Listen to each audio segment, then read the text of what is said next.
Alright, y'all, welcome back to the channel. I just wanted to bring it back. The video I did about a month ago, review on this meat grinder. If you watched that, you saw it didn't end up too well for me. I had a problem with the gears inside here, so I decided I wanted to make a follow-up video on how to get this thing repaired so we can get it back in action for next deer season. It took a while. I ordered the parts online. I got them on eBay. I will put a link in the description. I think this is a pretty generic gear kit for most of the different brands. This right here is a ship-to-shore brand from Harbor Freight. But I'm thinking these might work for another brand, say Game Winner or Mossy Oak. But the ones that are shaped just like this you can buy at a lot of the big box stores, Academy, Bass Pro, stuff like that. So just want to get into how we're going to get these new gears in here so next deer season we can get back on it. First of all, we'll just take this thing apart. I've already had it apart once, so I kind of left the screws a little loose so it's easier for me to show you guys. But when you get it down to here, you got to take this metal cover. It's actually plastic, but there's two little clips on the bottom. I didn't clip it all the way back in, but if you have to, you can get in there with a flathead screwdriver. Pop them loose, and that front cover will come off. That's going to allow you access to, you got two screws up here. At this point, you're going to lay it on the side. And I could bring in that other camera angle, but like I said, we'll take these two screws up right here in the front there behind the metal cover. You need a flathead screwdriver, or Phillips head screwdriver.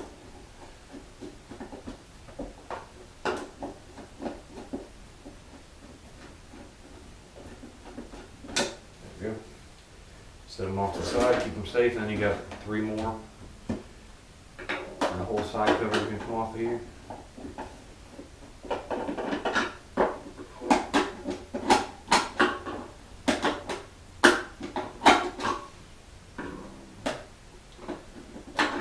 Hardest part of these screws are recessed down in there pretty far, so you gotta kind of get a feel for where they're at.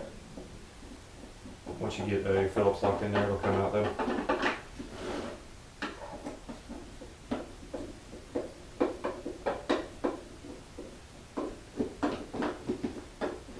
Before you go any further, make sure you got the cord unplugged. You don't be opening this stuff up and the power still be on, and you could grab a hold of something that will light you up.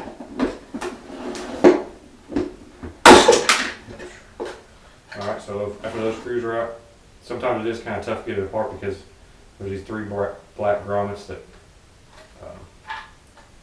they have to line up in here. Plus, you got this rubber seal that locks around the motor too, so it's sometimes a little tough to get it to break free. Once you do, it comes right off. And that allows you to get to the motor here. And the next thing we're going to do, it just pulls straight out. You got these grommets that hold it on top and bottom that line up right here as well. And you could take these wires loose if you want, but I'm going to try to get it done without it. Find this little spot where this will kind of sit down in there, halfway rest for us. Next thing we're going to do, take these little rubber pieces off that hold the case together.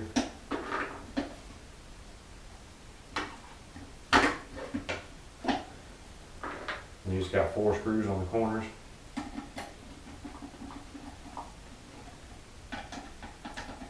And you'll be able to open up to see the gears.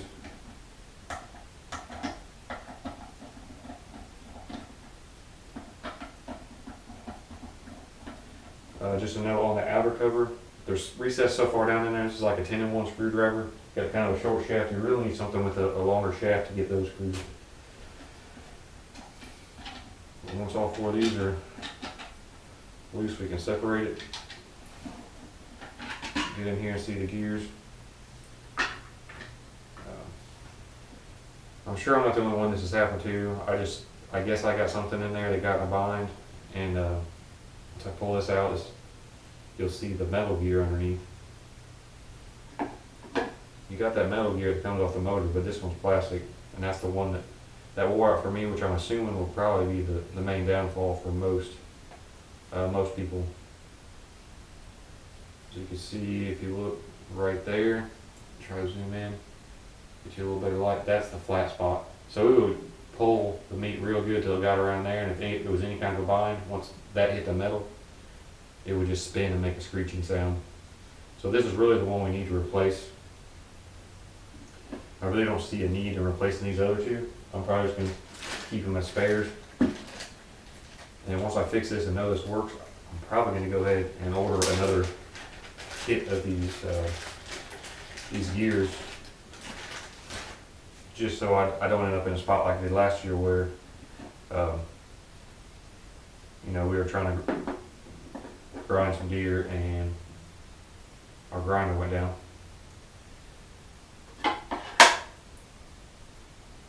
I'm going to go set this in the bag with the other ones. It does have some grease on it. And we just got to kind of put this back together like we took it apart. It has this little washer on here.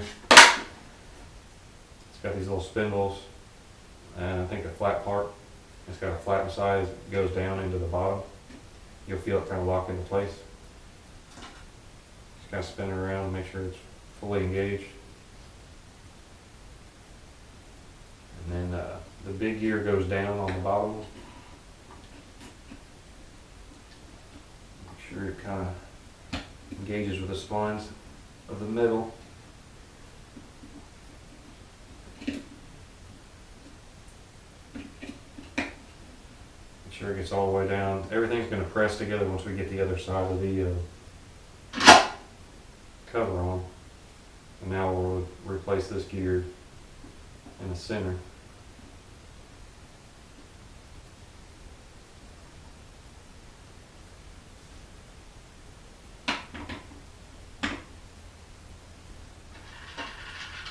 Alright, at this point we can go ahead and put our other cover back on, try to make sure all the spindles are lining up the way we want.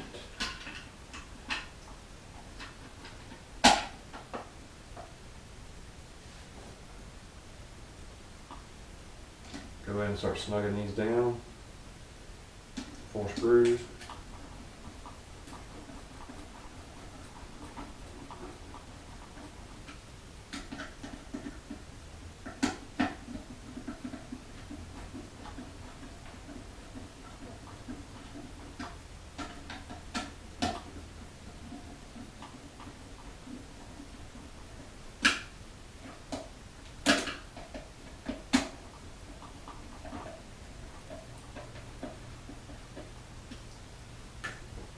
Pop these 6 rubber pieces back on.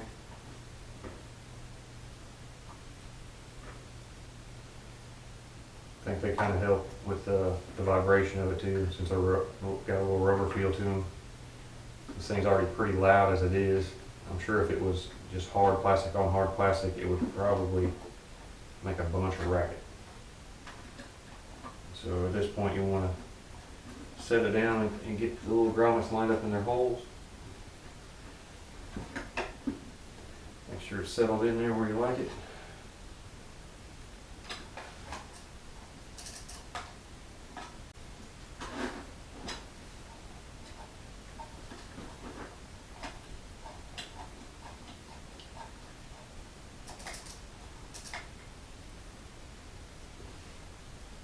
Try to spin it over by hand and make sure the whole gear is spinning like we want. I must not have something lined up real good, so I'm going to have to open up these 4 screws again and check that everything got seated correctly. Hate to put everything all the way back together and get it wrong, so we'll cut the video and I'll see if I can figure out why the gears aren't lining up exactly. So at this point, I'm just going to put it back together and give her a run and see what she sounds like.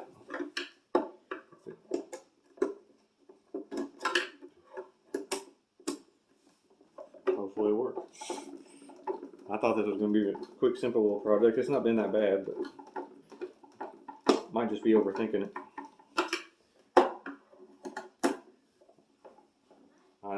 all those gears.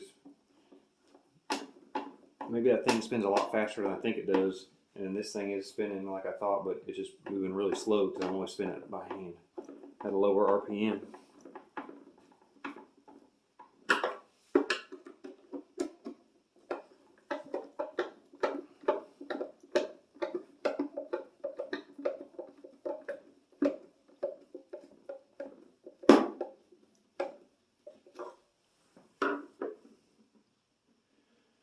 So I guess now we're down to putting it all back together and give her a run.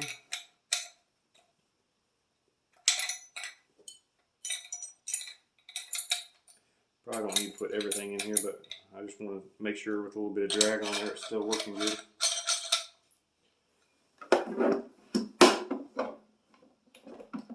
Don't forget we still got these 2 screws on the front to put back in.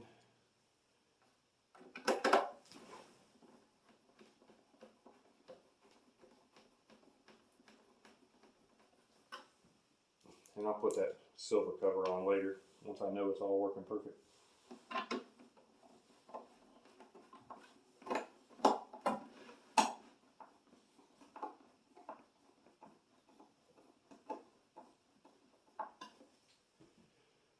Alright, I guess pause the video there, I'll get it plugged in and we'll pick her back up. Alright y'all, as you can see, fire this thing off.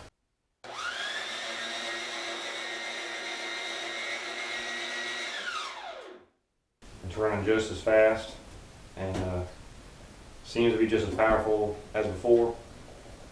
I think I was wrong when I said it didn't seem like it was working at first. I just think that little motor spins so much faster. When I was spinning by hand, it's got to go through those 3 different gears, so it didn't really look like it was moving, but it probably would have moved if I could have spun it faster by hand. So I took it apart a couple times for nothing, thinking I had messed up, but if you were doing this repair and you feel like you got everything lined up right and feel like the gears are engaged, probably just put it back together and test it, and I'm sure it'll be fine. But I'll see if we can get something to maybe put through there this weekend or something. We'll pick up the video then and make sure that it's still got the torque it needs to push through, because that was the problem. It would run like that with a broken gear, but just it couldn't push anything with any kind of load through it. So we'll pressure test it and make sure she's back fit to hit, and hopefully we're back in action for next deer season. I'll get me a spare set of gears in case we have another issue, and hopefully use this thing for several years to come until I'm ready to upgrade. Alright y'all, getting back to a video I started filming a long time ago, earlier this year. If you remember, I did a review on the Ship to Shore meat grinder, and I ended up messing up the gears in it. I since then obviously got the gear set put in, but I had nothing to really test it on yet. But it's finally deer season. I just got me my first one and processing it up, so I was just going to show you guys after I put it back together that it's now in good working condition again. And hopefully if you have an issue with your gears in here, this video will help you get yours fixed up instead of having to buy a whole new one. I think the gear set was maybe not even a quarter of what the price of the whole new one is, so it saved me a little bit of money and wasn't that hard to do. So I was just going to film a little bit of me running some deer meat through here.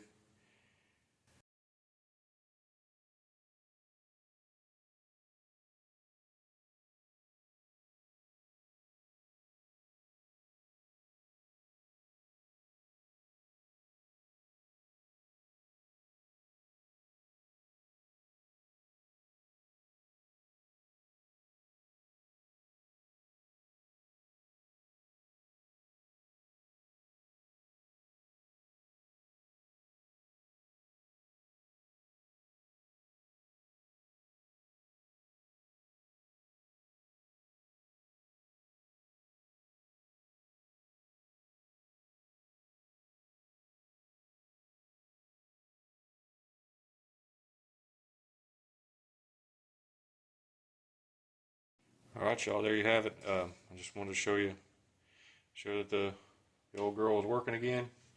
you can see right there, we got 4 pounds of meat. There was 3 pounds 5 ounces of just cubed up deer meat with just under a pound of beef fat I mixed in to try to get my 80-20 ratio is what I like. And you can see I did it pretty quick. I mean, I'm probably going to speed it up in the video, but I'll put exactly how long it took to do that much meat. But hopefully if you have this issue with yours, you can get it fixed up, and this is a little helpful. Thanks a lot.